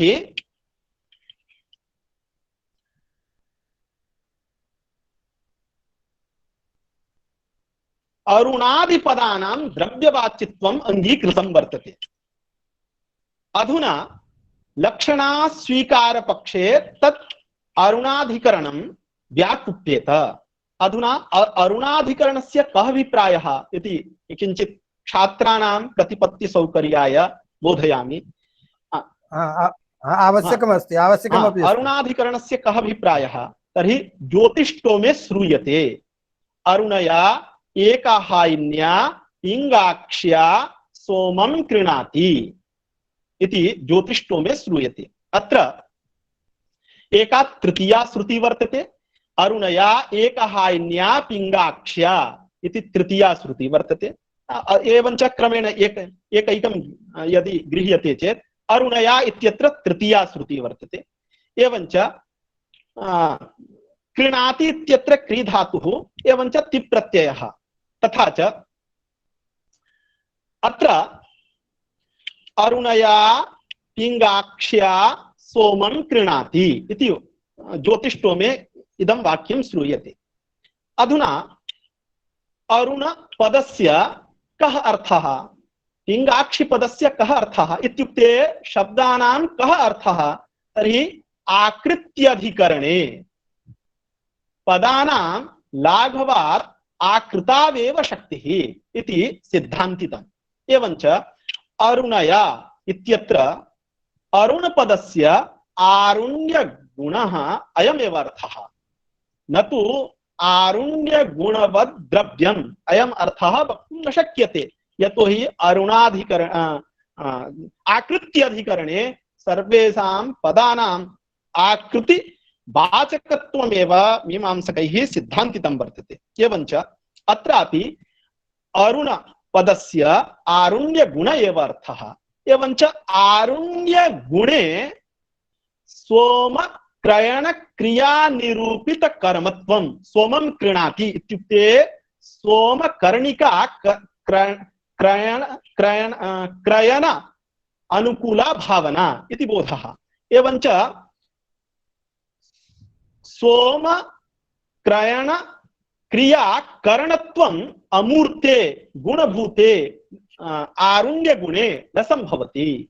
अतः तत्र ज्योतिष्टोम यागे यानि पात्राणि वर्तन्ते तानि सर्वाण्यपि पात्राणि आरुण्य गुण विशिष्टतया एव प्रयोक्तव्यानि इति पूर्व पक्षयित्वा इत्युक्ते इति पूर्व पक्षे जाते सिद्धान्तिना उच्यते यत् अरुणया पिङ्गाक्ष्या सोमं कृणाति। अत्र पिङ्गाक्षी इति पदं वर्तते, सन्निहितं पदं वर्तते पिङ्गाक्षी इति पदम्। अतः पिङ्गे अक्षिणी यस्याः सा पिङ्गाक्षी इति बहुव्रीहि समासः। एवमेव एकं हायनं यस्याः सा एकहायनी। एवञ्च पिङ्गाक्षि पदेन द्रव्यम् उच्यते, एकहायनी पदेन द्रव्यम् उच्यते। अधुना अरुण पदेन उपस्थितस्य गुणस्य ज्योतिष्टोमे प्रयुज्यमाने पात्रे अन्वयः अथवा एतद् वाक्य घटक एकहायनी पिङ्गाक्षी पदेन उपस्थिते द्रव्ये अन्वयः इति प्रश्ने जाते उपस्थितत्वात् सन्निहितत्वात् च अत्र पिङ्गाक्षी पदेन उपस्थापिते द्रव्येव आरुण्यस्य अन्वयः अङ्गीकर्तव्यः। एवञ्च आरुण्य गुण विशिष्टया पिंगाक्ष्या एकहायन्या गवा सोमं कृणाति। अत्र गोपदार्थस्य द्रव्यभूतस्य गोपदार्थस्य कथम अन्य पदार्थतया भानं तर्हि अग्रिम श्रुतौ ते च गवा कृणाति इति अग्रिम श्रुतौ वर्तते। एवञ्च अत्र पिंगे अक्षणी यस्याः इति अन्य पदार्थः गौ पदार्थ एव ते च गवा कृणाति इति लिंगात्। एवञ्च अत्र अरुणपदेन उपस्थितस्य आरुण्य गुणस्य गोपदार्थे पिंगाक्षि पदेन उपस्थिते द्रव्यभूते गोपदार्थेव अन्वयः इति सिद्धान्तः अरुणाधिकरणे अयं सिद्धान्तः स्वीकृतः। एवञ्च अधुना पिंगाक्षि पदस्य गोरूप द्रव्यवाचित्वम् एवमेव एक हायनि पदस्यापि गोरूप द्रव्यवाचित्वम् अरुणाधिकरणे सिद्धान्तितं वर्तते। अधुना ससिद्धान्तः व्याकुप्येत। यदि आश्रये पचति देवदत्तः पचति इत्यादौ तिङ् प्रत्ययस्य आश्रये लक्षणाम् अंगीकृत्य सामानाधिकरण्यम् उपपाद्यते इति मीमांसकैः यदि उच्येत तथा सति अरुणाधिकरणे एकाक्षिपदानां द्रव्यवाचित्वं मीमांसकैः सिद्धान्तितं व्याकुप्येत। कथं? यतोहि अत्र पिंगाक्षी एकहायनी इत्यादि शब्दे अनेक मन्य पदार्थे इति सूत्रेण बहुव्रीहि समासः। एवञ्च अधुना अन्य पदार्थे विद्यमानम् अनेकं सुबन्तं सुबन्तेन सह समस्यते वा समस्यते स बहुव्रीहि इति सूत्रस्य अर्थः। एवञ्च अधुना अयं बहुव्रीहि समासः षष्ठ्यर्थ संबंधे एव प्रवर्तते। अयं बहुव्रीहि समासः अनेक मन्य पदार्थे इति सूत्रेण विधीयमानः बहुव्रीहि समासः मतुवर्थ संबंधे एव प्रवर्तते। तथा च अधुना पिंगे अक्षणी यस्याः अत्र यस्याः इत्यनेन पदेन उपस्थापितः यः संबंध रूपः अर्थः स एव तस्मिन्नेव अर्थे अनेक मन्य पदार्थे इति सूत्रेण बहुव्रीहि समासः वक्तव्यः। एवञ्च एक पिंगाक्षि पदस्य पिंगाभिन्न अक्ष संबंधः अयमेव बोधः। एवञ्च एक हायनि पदस्य एकत्व विशिष्ट हायन संबंधः अयमर्थः। तथा च तत्र एतादृश संबंध भाने जाते तस्मिन् संबंधे गुणस्य अन्वयः न संभवति। तथा च अत्रापि एक पिंगाक्षि पदस्य एक हायनि पदस्य संबंधिनी लक्षणा अस्तु। एवञ्च लक्षणया संबंधिनः गोपदार्थस्य उपस्थितौ सत्यां तस्मिन् गोपदार्थे आरुण्य रूपस्य गुणस्य अन्वयः संभविष्यति। तर्हि भवद्भिः अरुणाधिकरणे एक हायनी पदस्य पिंगाक्षि पदस्य यद् द्रव्यवाचित्वम् अंगीकृतं तत् अधुना व्याकुप्येत। यतोहि द्रव्यस्य उपस्थितिः गोरूप द्रव्यस्य उपस्थितिस्तु लक्षणयापि कर्तुं शक्यते। अतः अत्र लक्षणाया उपस्थिते गोपदार्थे आरुण्य गुणस्य अन्वय संभवेन आरुण्य गुण विशिष्टया पिंगाक्ष्या एकहायन्या गवा सोमं कृणाति इति एक वाक्यतायाश्च संपन्नत्वात् अत्र एकहायनादि पदानां द्रव्यवाचित्वम् अरुणाधिकरणाधिकरणे सिद्धान्तितं व्याकुप्येत। अतः भवद्भिः लक्षणया आश्रय रूपस्य द्रव्यस्य अत्र देवदत्तः पचति इत्यत्रापि लक्षणया आश्रय रूपस्य अर्थस्य लाभः कर्तुं न शक्यते। तथा च सामानाधिकरण्यम् उपपन्नं न स्यात्। अतः सामानाधिकरण्यानुरोधेन अत्र तिपः आश्रये शक्तिः अंगीकर्तव्या। एवञ्च यदि लक्षणा खंडिता भवति तर्हि भवतां सिद्धान्तोऽपि रक्षितः भवति। यतोहि अधुना लक्षणया एक हायनिपदस्य अथवा पिङ्गाक्षिपदस्य लक्षणया द्रव्ये अर्थे लक्षणा अङ्गीकर्तुं न शक्यते। एवञ्च लक्षणया द्रव्यरूपस्य अर्थस्य लाभः न सम्भवति। अतः रूपस्य अर्थस्य लाभार्थम् अत्र एक हायनिपदस्य द्रव्यवाचित्वम् अङ्गीकृतम् अरुणाधिकरणे तत् संगच्छते इति कौण्डभट्टस्य अभिप्रायः। एवमेव वैश्वदैवी शब्देपि अधुना विश्वे देवा देवताः यस्याः आमिक्षायाः सा वैश्वदैवी आमिक्षा। अत्रापि सास्य देवता इति सूत्रेण तद्धित अणप्रत्ययः। अयम् अणप्रत्ययोपि यदि संबंधे अर्थे स्यात् तर्हि आमिक्षापदेन सामानाधिकरण्यं नोपपद्येत। अतः मीमांसकैः अत्र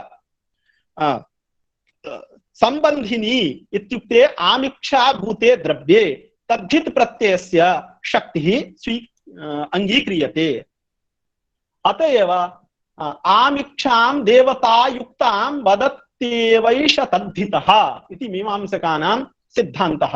एवञ्च अधुना भवतां मीमांसकानान्वये वैश्वदैवादि शब्दानां द्रव्यवाचकत्वमपि व्याकुप्येत। यतोहि अत्रापि साक्षात् संबन्धेव देवता अणप्रत्ययः अङ्गीक्रियताम्, संबन्धिनः लक्षणया उपस्थिति क्रियताम्। एवञ्च आमिक्षारूप संबन्धिनः लक्षणया एव उपस्थितत्वात् तत्र वैश्वदैवी पदार्थस्य भेदान्वयः संभवेन सामानाधिकरण्यस्य उपपत्तौ वैश्वदैवी शब्दस्य द्रव्यवाचित्वं भवद्भिः यत् सिद्धान्तितं तद् व्याकुप्येत। अतः यौगिक स्थले अर्थात योगः इत्युक्ते अवयव शक्तिः। एवञ्च अवयव शक्त्या अर्थबोधने प्रवृत्ताः ये शब्दाः ते यौगिक शब्दाः। एवञ्च यौगिक शब्दस्थले भवद्भिः लक्षणा अङ्गीकर्तुं न शक्यते। तस्मात् पचति अत्रापि अयमपि शब्दः यौगिक एव। अतः तिप्रत्ययस्य आश्रये शक्तिः लक्षणा अङ्गीकर्तुं न शक्यते। तस्मात् तिपः आश्रय वाचित्वं निश्चितमेव। तदुक्तं कौण्डभट्टैः न च लक्षणया कर्तुः उक्तत्वात् सामानाधिकरण्यं पिङ्ग्याक्ष्यादि यौगिकानामपि द्रव्यवाचित्वानापत्तेः। एवं वैश्वदैवी इत्यादि तद्धितानामपि अनेक मन्य पदार्थे सास्य देवता इत्यनुशासनेन पिंगे अक्षनि यस्याः विश्वे देवा देवताः अस्याः इति विग्रह दर्शनात् प्रधान षष्ठ्यर्थे एव अनुशासन लाभात्। तथा च अरुणया पिंगाक्ष्या एक हाइन्या सोमं कृणाति इति वाक्ये द्रव्यानुक्तेः आरुण्यस्य स्ववाक्योपात्त द्रव्येव अन्वय प्रतिपादक आरुण्याधिकरणोच्छेदापत्तेः पत्तिः इति कौण्डभट्टैः उक्तं वर्तते। तत्र अस्यां पंक्तौ स्ववाक्यो अत्र ग्रन्थः अन्यः वर्तते, मम ग्रन्थः अन्यः वर्तते, तत्र पङ्क्तिः काचित् अन्यैव अस्ति। नहीं हाँ वदन्तु। हाँ वदन्तु पङ्क्तिरस्ति न च लक्षणया कर्तृक्तत्वात् सामानाधिकरण्यं पिङ्गाक्ष्यादि यौगिकानामपि द्रव्यवाचित्वापत्तेः न तु अनापत्तेः। द्रव्यवाचित्वापत्तेः अयमेव पाठः शुद्धः।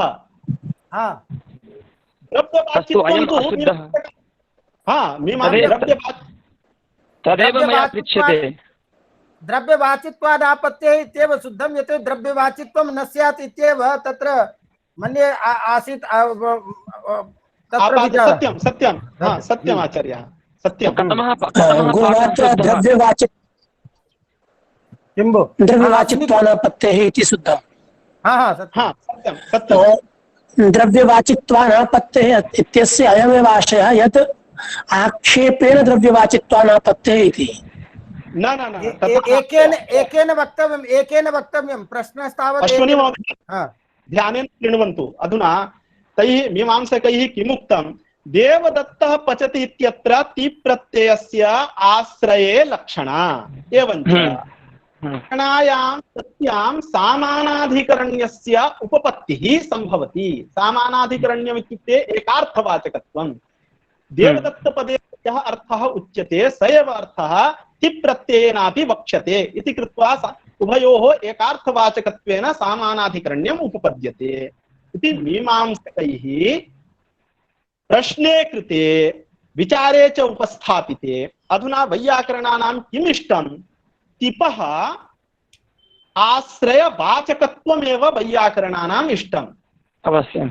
तिपः आश्रय लक्षकत्वं वैयाकरणानां नेष्टम्।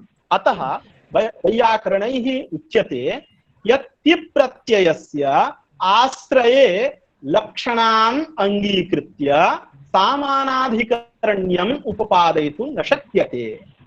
मीमांसकैः उच्यते किमर्थं न उपपादयितुं शक्यते, केवलं सामानाधिकरण्यम् उपपादनीयं खलु। यदि सामानाधिकरण्यम् उपपाद्य, यथा सिंहो मानवकः इत्यत्र सामानाधिकरण्यं लक्षणान् अंगीकृत्य सामानाधिकरण्यम् उपपाद्यते, गौर्वाहिक इत्यादौ उपपाद्यते, तर्हि अत्र देवदत्तः पचति इत्यत्र लक्षणया आश्रयस्य उपस्थितत्वात् सामानाधिकरण्यं किमर्थं न उपपादयितुं शक्यते। तर्हि तत्र वैयाकरणैः उच्यते यत् यदि अत्र लक्षणया सामानाधिकरण्यम् उपपाद्यते तर्हि यौगिकानां पिङ्ग्याक्षिपदानामपि द्रव्यवाचित्वानापत्तेः, अर्थात् पिङ्ग्याक्षिपदं द्रव्यवाचकम् इति अरुणाधिकरणे भवद्भिः सिद्धान्तितम्। अधुना पिङ्ग्याक्षिपदानामपि द्रव्यवाचित्वं न वक्तुं शक्यते, यतोहि द्रव्यस्य प्रतीतिः खलु कार्या। आरुण्यगुणस्य तत्र अन्वयार्थं द्रव्यस्य उपस्थितिः आवश्यकी। द्रव्यस्य उपस्थितिः तु पिङ्ग्याक्षिपदानां लक्षणा यदि द्रव्ये करिष्यते तदापि द्रव्यस्य उपस्थितिः भवितुमर्हति। एवञ्च द्रव्यलक्षकत्वमेव पिङ्ग्याक्षिपदानां भवतु, द्रव्यवाचित्वं न भवतु का क्षतिः। एवञ्च लक्षणायां स्वीकृतायां पिङ्गाक्षिपदानां द्रव्यवाचित्वानापत्तिः स्यात्। अर्थः अवगतः? सुष्ठु अवगतः। हाँ, तर्हि अरुणाधिकरणे तत्र स्वपात्र इत्युक्ते स्वपात्र द्रव्ये एव आरुण्य गुणस्य अन्वयः सिद्धान्तितः। स्वपात्र द्रव्य इत्युक्ते स्वप्रतिपादक वाक्य घटक पदोपस्थाप्य द्रव्ये एव, स्वप्रतिपादक वाक्य घटक पदोपस्थाप्य द्रव्ये एव आरुण्य गुणस्य अन्वयः।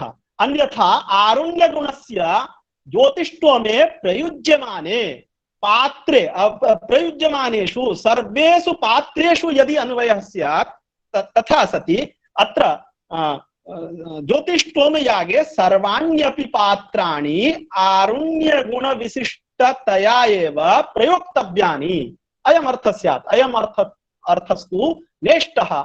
अत्र आरुण्य गुण विशिष्टतया गोपदार्थ एव अभिष्टो वर्तते। अतः स्व वाक्योपात्त द्रव्ये इत्युक्ते स्वम् इत्युक्ते स्वप्रतिपादक वाक्यं, स्वप्रतिपादक वाक्यं स्वं द्रव्यं तत्प्रतिपादकं यत् वाक्यं अरुणया पिङ्गाक्ष्या सोमं कृणाति इति वाक्यं, तद घटकं वाक्यं पिङ्गाक्ष्या इति वाक्यं, एकहायिन्या इति वाक्यं, तत् वाच्ये द्रव्ये इत्युक्ते पिङ्गाक्षिपदेन वाच्ये द्रव्ये एकहायनिपदेन वाच्ये द्रव्येव आरुण्य गुणस्य अन्वयः इति भवद्भिः अरुणाधिकरणे सिद्धान्तितं वर्तते। अधुना सर्वत्रापि द्रव्यस्य लक्षणया एव उपस्थितिः यदि स्वीक्रियते तर्हि अत्रापि पिङ्ग्याक्षि पदानां द्रव्ये लक्षकत्वमेव अस्तु, वाचकत्वं मास्तु। अतः द्रव्यवाचित्वं यद्भवद्भिः सिद्धान्तितं तद् व्याकुप्येत। एवञ्च अत्र अरुणाधिकरणे यदि शक्तिः अङ्गीक्रियते, लक्षणानाङ्गीक्रियते, तर्हि देवदत्तः पचति इत्यत्रापि आश्रये शक्ति एव शक्ति एव स्वीक्रियतां, लक्षणा मास्तु। तथा सति अस्माकं वैयाकरणानां मतं आश्रये तिङः शक्ति इति वैयाकरणानां मतं सिद्ध्यति। तदुक्तं कौण्डभट्टैः। तथा च अरुणया पिङ्गाक्ष्या एकहायिन्या सोमं कृणाति इति वाक्ये द्रव्यानुक्तेः आरुण्यस्य स्ववाक्योपात्त द्रव्ये एव अन्वय प्रतिपादकारुण्याधिकरणोच्छेदापत्तिः द्रव्यवाचकत्व साधक मूल युक्तेः सामानाधिकरण्यस्य उक्तरीत्यापि उपपत्तेः उक्तरीत्या इत्युक्ते सामानाधिकरण्यं तु लक्षणयापि उपपादयितुं शक्यते। अतः द्रव्यवाचित्वं न स्यात् इति प्रपञ्चितं वैयाकरणभूषणे इत्युक्ते बृहद्वैयाकरणभूषणे कौण्डभट्टेन विस्तरेण प्रपञ्चितं वर्तते। एतावता तत्र फलव्यापारयोर्धातु आश्रयेतु तिङः स्मृतः इति पदार्थः निरूपितः। अधुना पदार्थं निरूप्य वाक्यार्थं निरूपयितुं दीक्षितेन उच्यते फले प्रधानं व्यापारस्तिङर्थस्तु विशेषणम्। अधुना तमेव ग्रन्थम् आधारीकृत्य कौण्डभट्टैः अग्रे व्याख्या प्रस्तूयते। तिङः इत्युक्ते बोधक्तारूपा शक्तिः तिङ्क्षु एव इत्यभिप्रायेण आश्रयेतु तिङः स्मृताः इत्युक्तम्। यदि लकारे तु बोधक्तारूपा शक्ति कल्पिता वर्तते इति ह्यस्तने पाठे अस्माभिः चर्चितम्। अतः बोधक्तारूपा शक्तिः तिङ्क्षु एव वर्तते इत्यभिप्रायेण आश्रयेतु तिङः स्मृताः इति उक्तम्।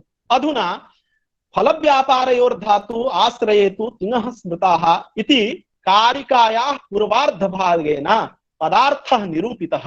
एवञ्च पदार्थं निरूप्य वाक्यार्थं निरूपयितुम् आह कौण्डभट्टेन दीक्षितेन फले प्रधानं व्यापारः तिङर्थस्तु विशेषणम्। कथं तर्हि भवद्भिः ज्ञायते यत् शाब्दबोधस्य काचित् एका प्रक्रिया वर्तते। तत्र पदज्ञानं, तदनन्तरं पदार्थोपस्थितिः, एवञ्च तदनन्तरं शाब्दबोधः। अतः शाब्दबोधात् प्राक् पदार्थोपस्थितिः अपेक्षते, पदार्थोपस्थितेः प्राक् पदज्ञानम् अपेक्षते। एवञ्च शाब्दबोधं प्रति पदार्थोपस्थितिः कारणं, पदार्थोपस्थितिं प्रति पदनिष्ठ शक्तिज्ञानं कारणम्। एवञ्च धातोः कुत्र शक्तिः इति गृहीता इति शक्तिग्रहे जाते धातुपदेन यस्मिन् अर्थे शक्तिः गृहीता तस्य शक्तिविषयी भूतस्य अर्थस्य उपस्थितिः। एवञ्च अधुना तिङ्पदस्यापि कस्मिंश्चित् अर्थविशेषे शक्ति गृहीता, एवञ्च तिङ्पदेन तस्य शक्तिविषयी भूतस्य अर्थस्य उपस्थितिः। उपस्थितौ जातायां सत्यां पचति इत्यादौ देवदत्तः पचति इत्यादौ वा शाब्दबोधः कथं भवति इति शाब्दबोध प्रक्रियां बोधयितुं फले प्रधानं व्यापारः तिङर्थस्तु विशेषणम् इति दीक्षितेन उक्तम्। तस्य दीक्षित कारिकायाः संक्षिप्तः अर्थः यद्यपि अस्माभिः चर्चितः, तथापि अत्र फल धातुपदेन फलव्यापारयोः स्वातन्त्र्येण उपस्थितत्वात् फलस्य अनुकूलत्व संबंधेन व्यापारे अन्वयः। एवञ्च फले प्रधानं व्यापारः इत्युक्ते फलनिष्ठ शाब्दबोधिया फलनिष्ठ प्रकारता निरूपित विशेष्यतावान् व्यापारः। तिङर्थस्तु विशेषणं। तिङर्थः इतः अत्रैव अस्मिन् ग्रन्थे एव तिङर्थः कर्तृकर्मसङ्ख्याकालाः इति वक्ष्यते। एवञ्च तिङर्थः कर्तृकर्मसङ्ख्याकालाः विशेषणं यथा यथं विशेषणम् इति बोधयितुं कौण्डभट्टः अत्र प्रारभ्यते।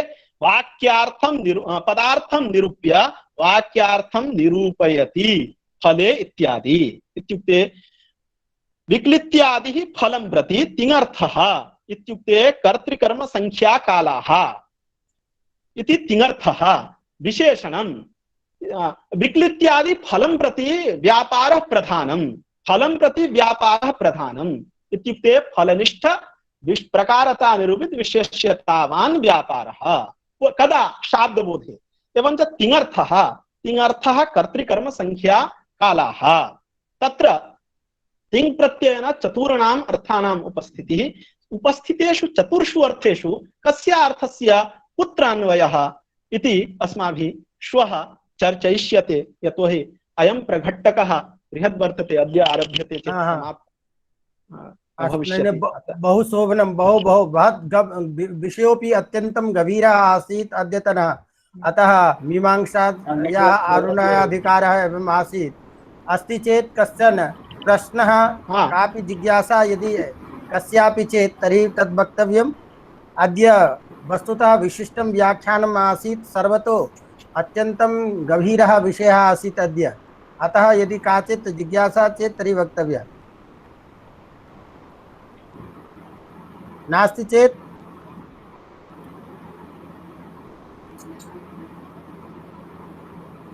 अस्तु। वस्तुतः छिन्न संशयाः सन्ति। हाँ सर, अश्विनी ठाकुरः किमपि वदति? शिष्यास्ते छिन्न संशयाः इति गुरोः छिन्न संशयाः अवश्यम् इति गुरोः प्रकर्ष परं वचः इति रीयते तस्मिन्। वस्तुतः अस्माकं सौभाग्यं वर्तते, एतादृशानां विदुषां सान्निध्यम् अस्माभिः प्राप्यते। तत्रापि विशिष्ट यदि अस्य अद्य यदि एते आचार्याः न स्युः मन्ये, तर्हि अद्यतनः पाठः कथं स्यात् इति चिन्ता एव आसीत्। यतोहि झटिति एव तत्काले एव तैः यो हि अध्यापकः अस्माकं कृते निर्धारितः, सः अध्यापकः अस्माकं ते आचार्याः अन्यत्र कस्मिन्नपि कार्यक्रमे व्यापृताः अभूवन्। एतावता महत्काठिन्यम् आसीत्। यतोहि किं भवति, विद्वांसः भवन्तु नाम, परञ्च यदि अकस्मादेव तेषां कृते यदि एवं स्यात् यदि पाठः आरभणीयः तर्हि महत्काठिन्यं भवति। परञ्च अस्माकम् एते महान्तः आचार्याः सर्वशास्त्रेषु प्रतिष्ठिताः, यथा सर्वमपि शास्त्रं जिह्वायामेव वर्तते, एवं भूताः कृतप्रयत्नाः कृतभ्यासाः एते गणेश्वर झा महोदयाः अत्रागत्य अस्मान् अनुगृह्णन्ति। किञ्च अनेन गभीरेण शास्त्रेणापि सरलतया अस्मान् उपकुर्वन्ति, अस्मान् सर्वं शास्त्रं बोधयन्ति इति अस्माकं सौभाग्यं। वस्तुतः इमे आचार्याः यदा सन्ति तदा शास्त्रस्य रक्षणम् अस्माभिः श्रूयते, दृश्यते च। एतेषां व्याख्यानं न केवलम् अस्माकं छात्राणां कृते, बहवस्तादृशाः अध्यापकाः अपि एवं भूताः भवन्ति, यत्र मीमांसाशास्त्रे यो हि सिद्धान्तः, न्यायशास्त्रे यो हि सिद्धान्तः, व्याकरणशास्त्रे तस्य आनुकूल्यं कथं स्यात्, संगतिः कथं स्यात्, तत्र भ्रान्ताः दृश्यन्ते। अत एव अयं विषयः अस्माभिः निर्धारितः, तत्र एतादृशानां विदुषां व्याख्यानं भवति इति अस्माकं सौभाग्यं। वस्तुतः सर्वेपि एवं भूताः ये प्रतिभागिनः सन्ति, पुस्तकं दृष्ट्वा तत्र तत्र या कापि जिज्ञासा भवति, अन्यस्मिन् दिनेपि एकीकृत्य तस्याः जिज्ञासायाः समाधानम् अस्माभिः कर्तव्यम् इति विचिन्त्य शास्त्रस्य अवलोकनं कुर्वन्तु सर्वे। पुनः आचार्याः धन्यवादार्हः प्रणामेन वा अथवा च शुभसङ्कल्पया ते अभिवन्द्यन्ते। तेषां किं वा वक्तव्यं, तेषां यद् गौरवं वर्तते, तथापि ते आचार्याः महान्तः पूज्याः धन्यवादेन अभिवन्दनीयाः सन्ति इति कृत्वा अद्य मन्ये अस्माकम् अध्यक्षाः इदानीं गतवन्तः। अतः धन्यवादज्ञापनमपि एवं च अहमेव स्वागतवचोभिः आभारवचोभिः तेषां धन्यवादं कृत्वा अद्यतनकार्यक्रमस्य अत्रैव समापनं करोमि। पुनः आचार्याः स्वस्तने दिवसे आगमिष्यन्ति अस्मान् कर्तुम्। अतः ते आचार्याः निवेद्यन्ते बारं बारं यद् ते पुनः आगत्य अस्मान् अनुगृह्णन्तु गणेश्वर झा महोदयाः। अस्तु, प्रणामाः। नमो नमः। प्रणामाः।